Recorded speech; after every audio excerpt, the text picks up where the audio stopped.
આપણે રિન્યુ કરીએ, જેમ આપણે કોઈ પણ આપણું ડ્રાઇવિંગ લાયસન્સ લઈએ તો એમાં એક તારીખ હોય, એક સમય હોય અને એના પછી આપણે પાછું રિન્યુ કરવાનું હોય. એમ પાર્ટીનો બંધારણમાં લખેલું છે, આપણા બંધારણમાં છે પાર્ટીના, કે આપણે 6 વર્ષે કાર્યકર્તાઓને ફરી પાછું રિન્યુ કરી અને સદસ્યતા અભિયાનની શરૂઆત કરતા હોય.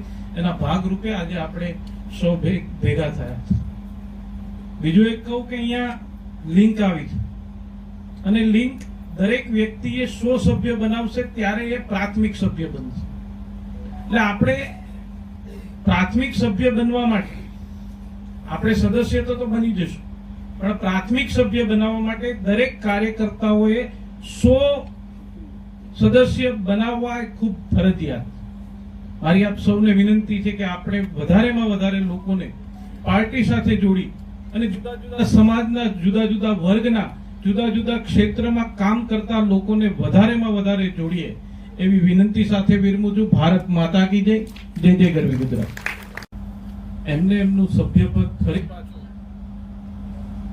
રિન્યુ કરી અને શરૂઆત કરી. એવી રીતે દરેક જિલ્લામાં 4 તારીખ સુધીમાં આ સદસ્યતા અભિયાનની શરૂઆત કરવાની. એના ભાગરૂપે આજે આપણે સૌ ભેગા થયા.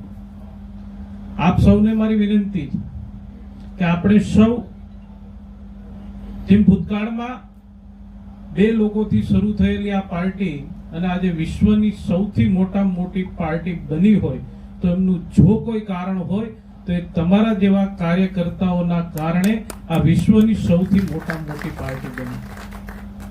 અને કાર્યકર્તા, કાર્યક્રમ અને કાર્યાલય આ એનાથી ચાલતી આપણી સૌ પાર્ટી છે. અને હંમેશા આજે હું ચોક્કસપણે એટલું કહીશ કે વિશ્વની સૌથી કોઈ મોટી પાર્ટી બની હોય તો એ કાર્યકર્તાઓના આધારે છે.